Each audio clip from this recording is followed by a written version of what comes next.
Hello, good day. This is Marvin and welcome to another tutorial video.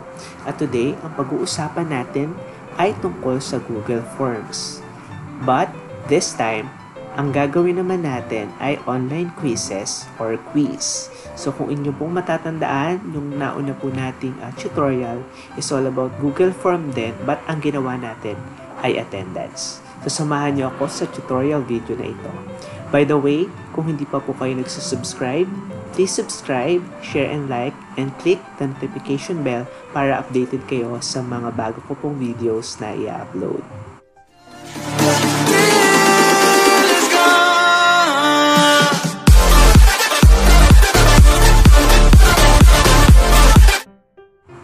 So let us start. So to begin, katulad po ng mga nauna po nating tutorial in regards with Google Apps, kinakailangan po ay meron na po tayong Google account and be sure na naka-sign in na po tayo. So, kinakailangan lang po natin pumunta sa ating Google Apps, punta po tayo sa ating Drive or Google Drive. Yan. And then, after po nyan is pumunta po tayo sa button na New. And then, meron pong lalabas na dialog box. All we need to do is to click more. And then, makikita mo na po natin yung icon ni Google Forms. Click lang po natin yung Google Forms at i-direct niya po tayo sa environment na ito. So, isa po sa mga una nating dapat gawin kapag po tayo ay gumagawa ng quiz or quizzes sa Google Form is baguhin po yung title nito. For an example, dito po sa quiz na ito, quiz number 1.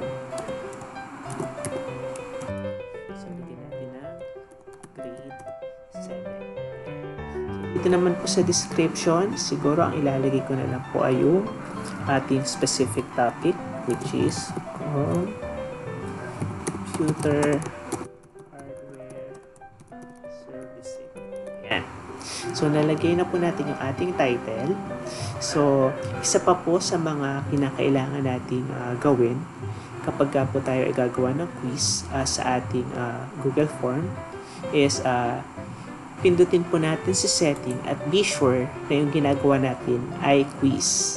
So, dito po sa setting, kung gusto po natin i-collect yung email address ng ating mga student, click lang po natin yung collect email address. And then, kinakailangan din po natin i-limit sa isang response lang yung ating mga participants para hindi po umulit. At dito naman po sa respondent scan, try nyo pong i-check kung pwedeng i-edit ng mga student yung kanilang sagot pag na-submit na nila, and see summary chart and text responses. So, hindi ko na po siya i-click. And then, dito naman po sa quizzes, meron po tayong 3 options dito sa taas, general, presentation, and quizzes. So, punta po ako sa quizzes and then tick ko lang po yung button para make this a quiz, assign point, values, to question, and allow auto-grading. So, iyon po yung mangyayari once na tinik po natin yung button na yon. So, dito naman po sa gitna, release grade, meron din po tayong 2 options. The first one is immediately after each submission is marirelease na agad yung mga grades ng mga participants or ng mga students, or later after manual review. So, saan ba ginagamit tong later after manual review?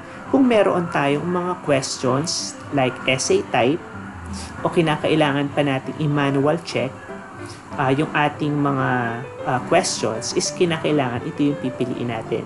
Pero if ang ating type na questions ay multiple choice, true or false, pwede na po nating i-click yung immediately after each submission.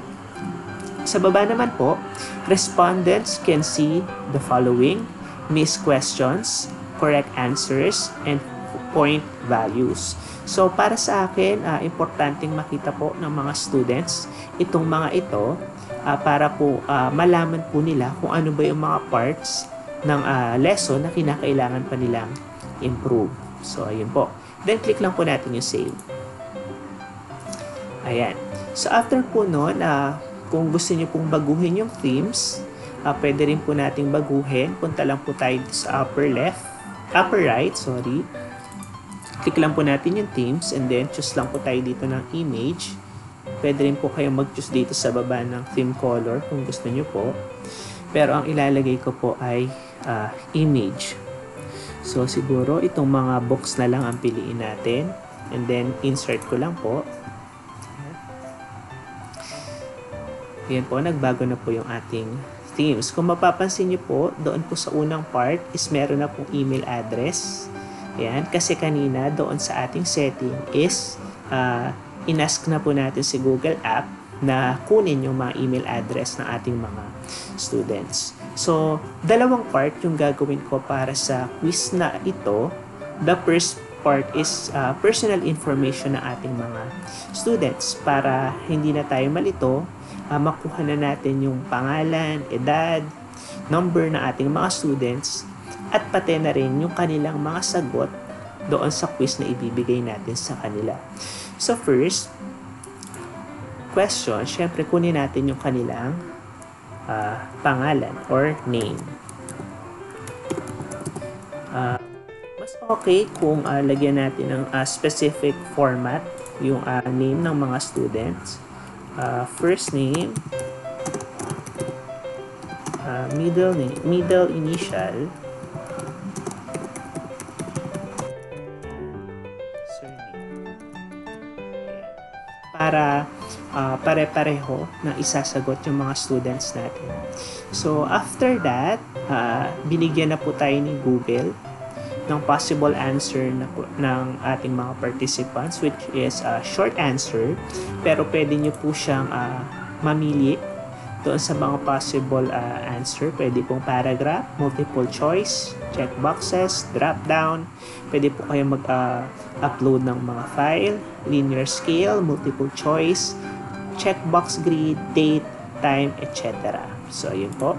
So, since na hindi naman nila kinakailangan ng answer key, hindi po natin to i-click. Click lang po natin si required. And then, add tayo. Kunin natin ang kanilang birthday. Ayan. Kung mapapansin nyo po, nagbigay agad ng suggestion si Google. At ibinigay niya po sa atin yung option na date, wherein magpapakita sa mga participants yung calendar at i-click po nila doon yung kanilang birthday. Require po natin. Then kunin din po natin yung kanilang address. So, nakalagay po, paragraph, required lang po natin. And then, siguro, if ever man meron akong hawak na 2, 3, or 4 na sections, siguro ilagay din po natin yung section kung saan sila nabibilang. So, maglagay tayo dito ng section.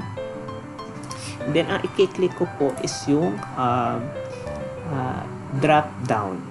Wherein, pagka lumabas po sa view ng mga participants yung drop down na ito, is i-click lang po nila yung drop down and then may mga options na po silang pamimilian. So halimbawa ang aking mga section na hawak ay 7 Tamiya. Next po is 7 ilang. Next po is 7 Rose. And then next po is 7 So, kasi pagka alam natin or inilagay natin yung mga sections later on sa spreadsheet na gagawin ni Google App, doon sa consolidated file ng mga quizzes is maseseparate na natin agad sila instantly through Google Sheet. Ayun po. And then, require lang po natin sila. And then, kung ito na po yung mga personal information na gusto nyo kunin sa ating mga students, pwede na po tayo mag-proceed sa quiz itself. So, ibubukod ko po ng page yung quiz. Paano ko po siya gagawin? Dito po sa part na ito, meron po ako makikitang add section. Click ko lang po siya. And then, meron na another section na lilitaw. So, lagyan ko ng quiz proper. So, kung may description po, pwede po kayo maglagay ng description. So, paano po gumawa ng quiz. Of course, kinakailangan meron tayong mga questions. So, una, gawa tayo ng question number 1 tungkol po sa CHS, ang ating ilalagay na mga questions. So, number 1 is, it is the physical, touchable, electronic, and mechanical parts of a computer system. Nag-suggest si Google na multiple choice ang ating gagamitin. So, the correct answer with this question is hardware. So, halimbawa, hardware ang first choice natin, and then gawa tayo ng other choices. So, ayan. Ano pa ba?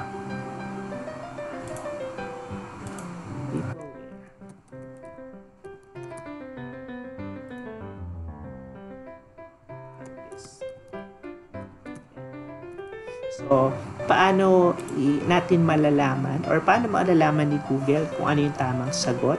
So, click lang po natin yung answer key. After clicking the answer key, i-click lang po natin kung ano yung correct answer, which is hardware. And then, maglagay po tayo ng points. Dito po sa upper part, meron po diyang nakalagay na points. So, kung anong points o ilang points po yung ibibigay natin, yun po yung i-click natin. By the way, nakalagay din po dyan na all changes saved in Drive. Katulad po nung sinabi ko, lahat po ng Google Apps is hindi na po natin kinakailangan pa ulit-ulit na mag-click ng save. Si Google na po yung nagsasave para sa atin. So, ayun. For an example, dito sa question na to is 2 points or 1 point na lang yung ibibigay ko. And then, click ko lang po si done. Ayan. So, meron na po tayong number 1 question. So, proceed lang po ako sa add. And then, gawa tayo ng another question. So, number 2 question is, ayan, it allow people to interface with computer, accept data and instruction from the user or another computer system. So, the correct answer is input device. So, lagay tayo ng iba pang choices. Output, input,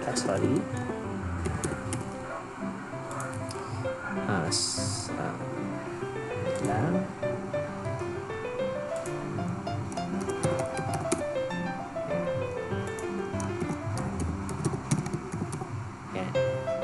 Then, the correct answer key, click lang po natin, and then click po natin si input, and then kung ilang points po yung ilalagay natin, and then click done.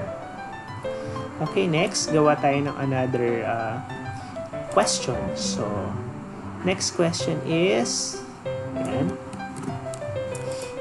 number 3 is it act as a pointing device that you can use to choose program and files to open, functions to activate. So, dito po sa question na to, number 3, try po natin maglagay ng picture doon sa question itself. So, click lang po natin tong icon na to, and then, meron pong ibibigay na options sa atin si Google. Pwede po tayong mag-upload via camera, via URL, photos, Google Drive, or Google Search. So, try ko po dito sa Google Search. Then, sa search for image, type lang po natin yung sagot, which is mouse, or computer mouse. Ayan. Then, enter lang po, and then bibigyan na po tayo ng different picture po ng mouse. So, choose lang po kayo kung ano yung mas okay na image. Then, insert nyo lang po. Ayan. So, pwede nyo pong lakihan, liitan yung picture. And then, sa option po, ilagay po natin yung tamang sagot. So, pwede po natin ilagay sa keyboard, monitor, printer. Once again, click po natin sa answer key. The correct answer is mouse. Then, lagyan po natin ng point. Ayan, 1 point. Then, click done. Next po. So, kung kanina, doon sa question tayo naglagay ng picture, ngayon naman po, try naman po natin sa choices tayo maglalagay ng picture. So the question is, it is a graphic drawing tablet used for sketching new images or tracing old ones. So the correct answer is digitizer tablet. So maglagay tayo ng mga options. So siguro lagay natin si light pen. And then dito sa right part, may add image po dyan. Google image po ulit tayo. Then, enter. Bibigyan na po tayo ng different choices. Click po natin to. And then, insert. Yan. So, yun po yung first choice. The second choice will be touchscreen.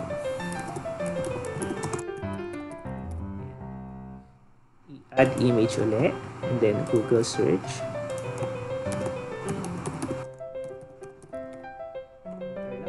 Hanap lang po kayo nung pwede nating yan. Gawa ito. Insert. Then next option natin is yung digitizer tablet na.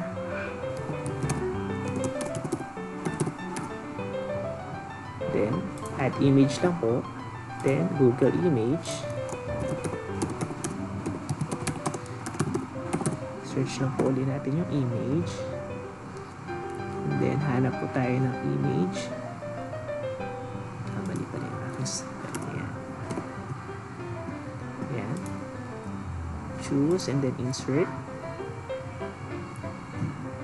Ayan. And then, pang third, hanap tayo ng another option. Which is the mouse. Add image. Google search, then search po natin.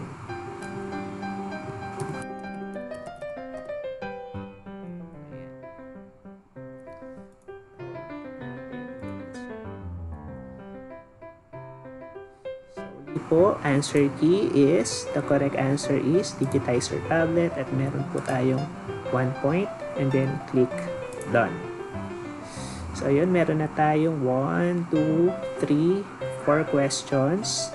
So, next naman, pwede ulit tayong mag true or false. So, siguro, ito, gawa tayo ng another question. Device that produces a permanent or hard copy human readable text and or graphics of documents stored in a computer. So, alam naman natin na ang sagot dyan is a printer. So, lagyan natin siya ng true or false. Ayan. Baguhin lang natin. Printer.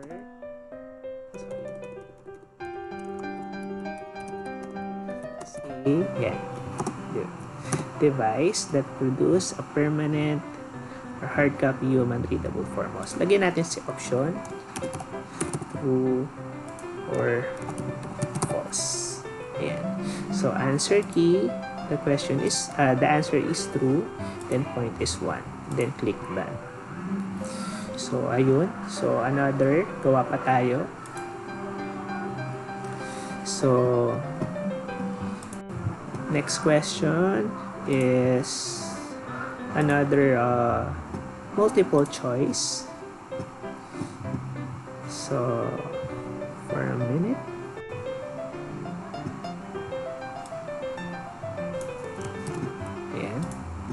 So, fill in the blanks. And blank is any piece of computer hardware equipment used to communicate the result of data processing carried out by an information processing system which converts the electronically generated information into human readable form. So, the correct answer then is output device. So, lagay tayo ng mga choices. Memory device. Input devices.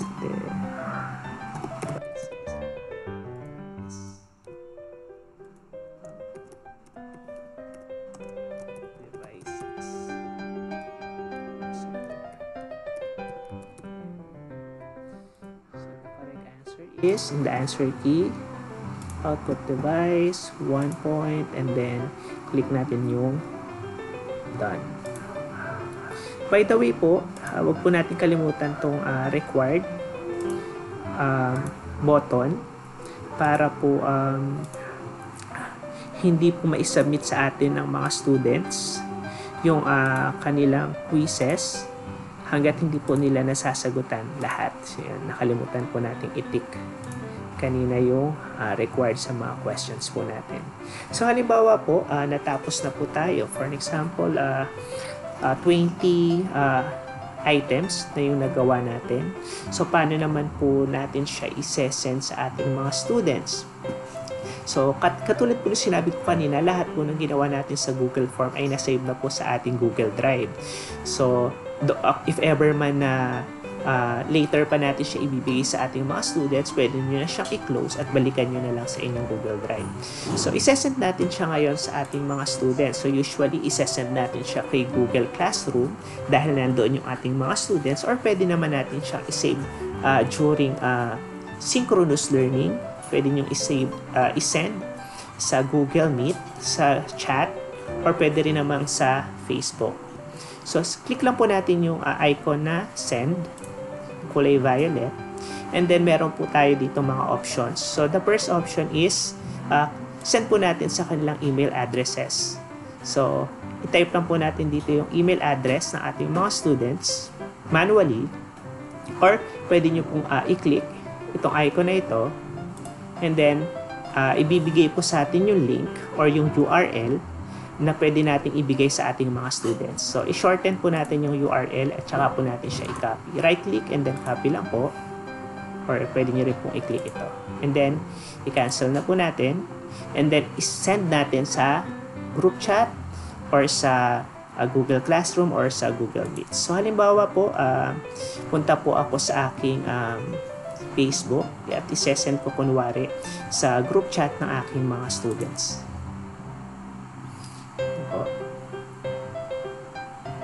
Ito pala. Send ko lang po sa aking isa pang account.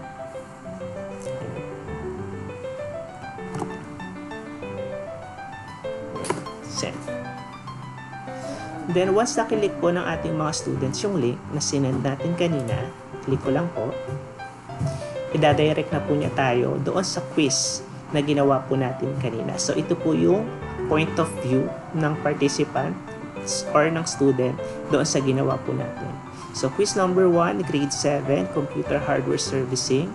So, lahat po ng mga naka-asterisk is required pong sagutan. So, try po natin sagutan yung ginawa po natin kanina. So, gawa po ako ng email address. Gawa lang po ako ng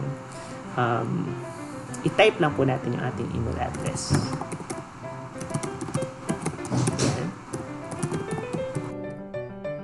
First name po is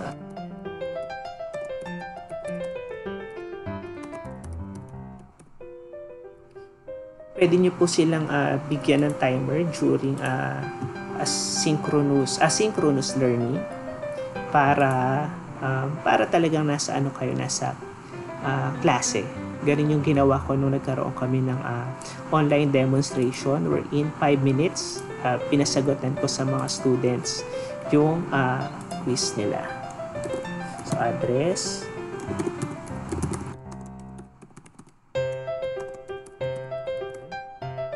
Section is pili ako. I-next ko lang siya. After next, ida-direct na ako ni Google App doon sa mga questions na ginawa natin kanina. So, mamimili lang po ako. Hindi ko na po i-correct lahat para makita natin yung mali at tama. Then, pag sinubmit po yan ng students, yan, submit, yan, nakalagay po, quiz number 1, grade 7, your response has been recorded. Pwede pong i-view ng student yung kanyang score. So, try po natin i-click yung view score. Ayan, ang nakalagay pong total points is 3 out of 6. So, malalaman agad ni students kung ano yung mga mali niya Ayan, nakalagay po yung mga tama at maling sagot. So through this, pwede niya i-review uli yung lesson at pag-aralan uli. Kasi makikita ni teachers at ni students yung mali at tama. So, mapag-aaralan niya uli. So, saan ba natin makikita yung responses ng mga students? So, balik tayo dun sa file na ginawa natin kanina. Ito yung file na ginawa ko kanina. Kung mapapansin niyo po, nagkaroon tayo ng 1 responses or response kasi sinagutan ko na or nagsagot na ako. So, once nakinlik ko po siya, ayan, got it. Meron po tayo ditong makikita yung insight, yung mga na-miss na questions, yung score ko is 3 out of 6. Ayan, yung other information. Ayan.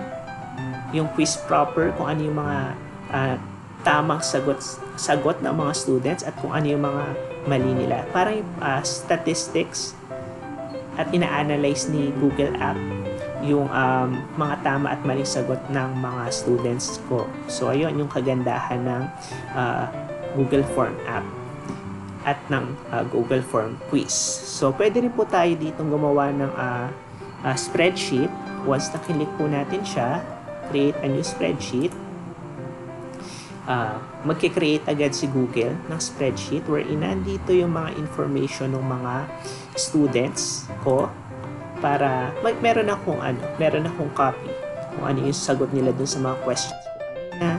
Nandiyan lahat dyan. Meron din po tayong timestamp wherein recorded po kung anong oras nila pinasa yung kanilang quiz.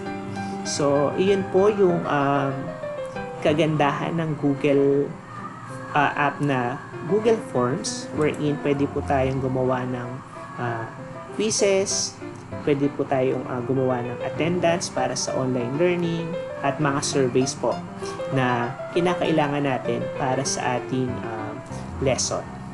So, once again po, maraming salamat sa pakikinig at kung hindi pa po kayo nagsusubscribe sa aking YouTube channel, please do subscribe, share and like, and click the notification bell para updated po kayo sa mga videos na i-upload ko. Once again, this is Sir Marvin. God bless to everyone.